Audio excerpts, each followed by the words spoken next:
Lo anticipaban recién Mauro Sette y Guillermo Favale. Revés judicial para el conductor del Audi TT. Estamos hablando de Lucas Trasancos, que mató a dos motociclistas. A Jacobo Ramos, que tenía 21 años, y a Viviana Álvarez, de 25.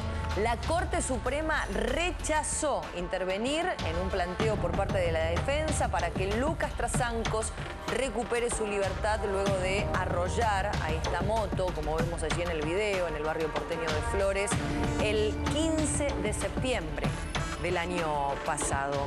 Para hablar del tema estamos con María Rosa Ballester. Ella es abogada de la querella, abogada de las víctimas. ¿Qué tal, María Rosa? Buenas tardes. Sí, abogada de la querella por Jacobo Ramos. Por Jacobo Ramos. Exacto, buenas tardes. Buenas tardes. Lo decíamos más temprano, ¿no? Cuando abríamos el programa. Enhorabuena, ¿no? Al fin la justicia actúa como la gran mayoría de los argentinos estábamos esperando que se actúe ante un hecho como el que estamos desarrollando, ¿no? Porque siempre pasa que en casos de incidentes viales, siempre el conductor, que en muchas ocasiones hasta alcoholizado genera el incidente vial, termina libre y esperando condena que nunca llega en su casa.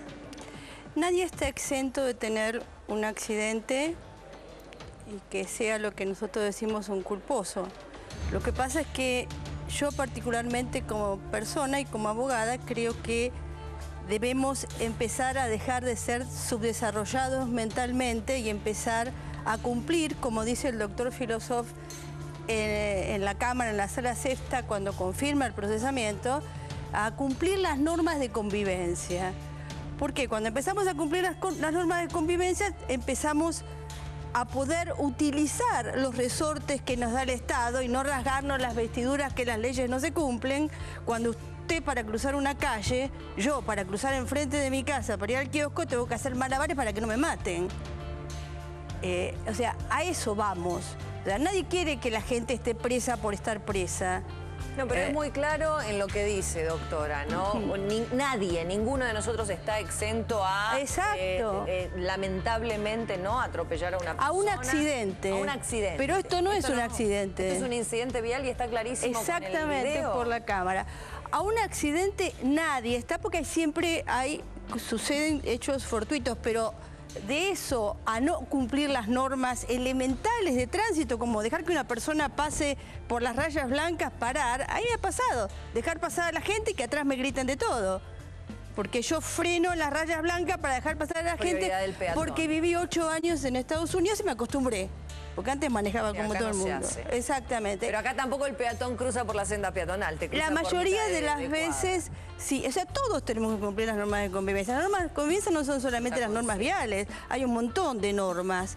Eso es lo que nos va a ayudar, particularmente sin meterme en política, a ser desarrollados mentalmente. Porque una vez que empecemos a utilizar las normas, sea para la violencia, para la no violencia, una vez que empecemos a utilizar las normas, vamos a exigir que se cumplan. Así es. Es elemental. Yo le quiero preguntar por qué usted entiende que no es un accidente de tránsito común. Si le puede explicar a la gente qué parámetros se dieron mirando el video para que 3 estamentos judiciales entiendan que se trata de un homicidio con dolo eventual, que es lo que agrava la pena y la lleva de 8 a 25. A ver, ¿qué pasó acá para que se entienda claramente que no fue un accidente común, que hubo otra cosa? Dígame qué elementos técnicos mirando el video se pueden tomar en cuenta. Técnicamente, tanto primera instancia como la Cámara en la Sala Sexta consideran que hubo dolo eventual. ¿Qué significa eso para ser muy técnico? Significa que nadie puede hacer algo sin imaginarse que va a producir un hecho disvalioso. Usted no puede ir a 160 kilómetros, comerse todos los semáforos. ¿Iba a 160? El perito Godoy, que es excelente, dice que iba a excesiva velocidad, pero después se presentaron... en ese momento que se había clavado el velocímetro en 170. Exacto, después se presentan 3 testigos que estaban, que inclusive los pasa la cuadra antes en rojo, el semáforo anterior en rojo. Ya venía cortando semáforo, Exactamente, y ellos dicen que iba a 160 más o menos. Sí.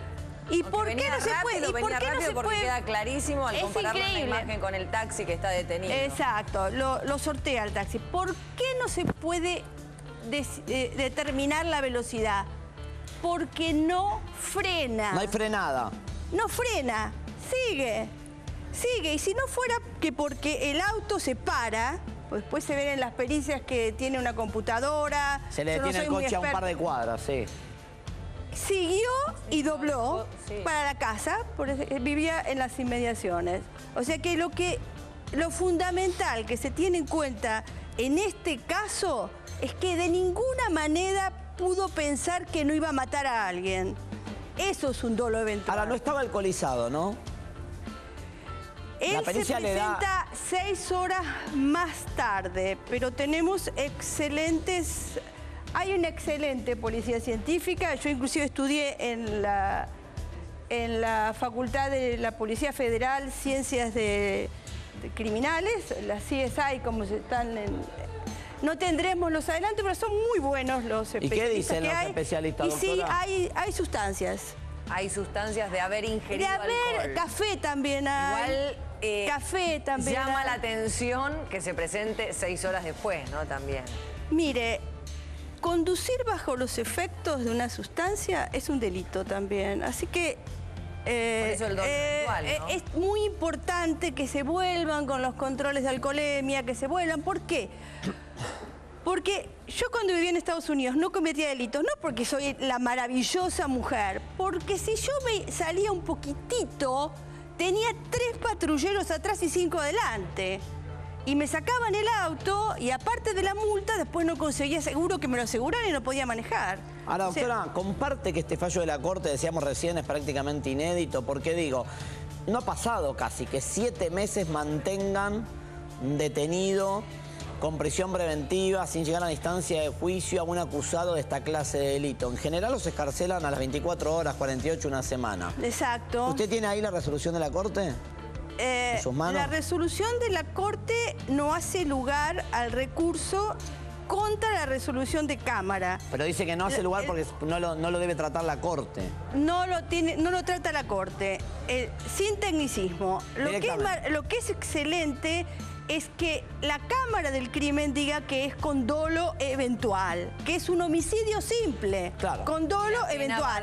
Es lo mismo que hubiera hecho así con el arma, que como loco saliera con un auto a cortar semáforos, como dice el señor Z. Es lo mismo que usted vaya distraído, hablando por celular y se coma y se lleve a alguien por delante que agarre y le tire. Es lo mismo. A ver si nos entendemos.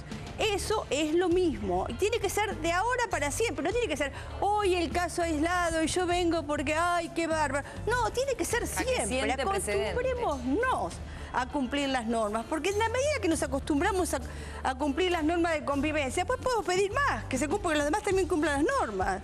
Es sencillo, es trabajar para el futuro. A mí no me gusta que haya gente presa por estar presa, pero... Lo que yo dije, Trasancos tiene un futuro negro. Ahora va a elevarse, ya está por elevarse a juicio oral. Pero ni Viviana ni Jacobo tienen futuro. O sea, acá el doctor arrebataron la vida. Espera que el doctor Soto por ahí le quiere hacer una pregunta.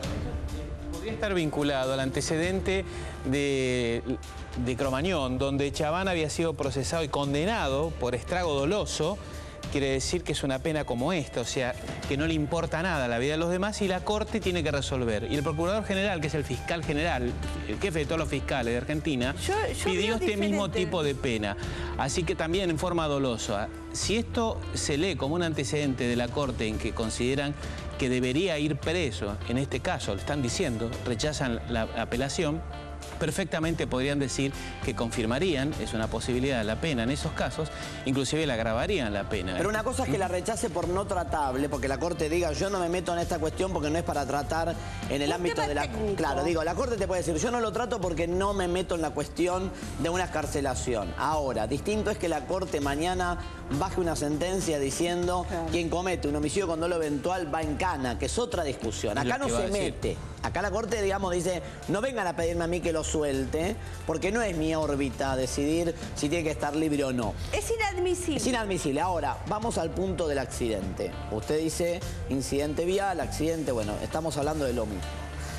¿Cuál fue la actitud de Trasancos en las indagatorias? ¿Se hizo cargo, pidió perdón, habló o no habló nunca en las indagatorias? En la primera hizo uso del derecho constitucional de no declarar. Hace Bien. poquito declaró, pero ninguna de las cosas que dice... ¿Pero qué dijo? Cuéntele a la gente, ¿qué dijo? Dijo que venía, que no los vio, que cruzaban. No hay nada de peso que desvirtúe todo lo demás. Pero nunca se hizo cargo siquiera de que venía a alta velocidad. Ni pidió que pasó el perdón, ni semáforo en nada. rojo. No. Nunca se hizo cargo de todo eso. No, ni la familia se Aún comunicó con la teniendo el familia. video que hay como prueba. Ni la familia se comunicó con la familia de... Al menos de la de Jacobo Ramos. ¿Había comprado el auto cuántos días antes, doctora? Nada, ¿no? Lo que él dice que el auto no era de él, que se lo prestó un conocido. Una persona que lo había comprado, pero la realidad no es esa, era un auto que estaba Sin prendado transferencia, claro. y venía pasando, como pasó la General Paz, dejó de estar prendado, el banco lo estaba, Sí, me acuerdo. embargado, Me acuerdo que casi... tenía pedido de captura el auto, pero cuando lo detienen no le encuentran captura en el auto, pero sí tenía. Y aparte este muchacho tiene un antecedente penal eso no en lo este sabía, momento en casación. ¿Cuál es? Lo llevó el fiscal Sáenz a la Cámara. Creo que es estafa. El mismo está en una imputado. sala, sí. No quiero... Está bien, no. Tiene un antecedente.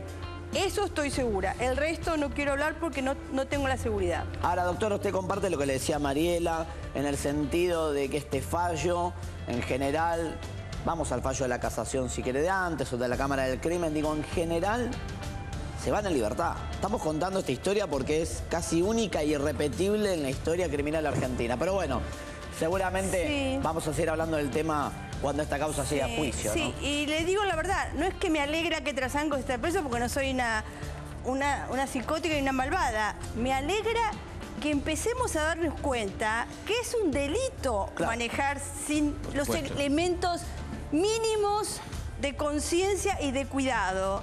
Que hay que cumplir las normas. Hay una ley nacional y de la capital federal sobre conducción que tiene todo, no hace falta, es la que se da el examen. Solamente con cumplir esa ley sería totalmente diferente. Manejamos mal.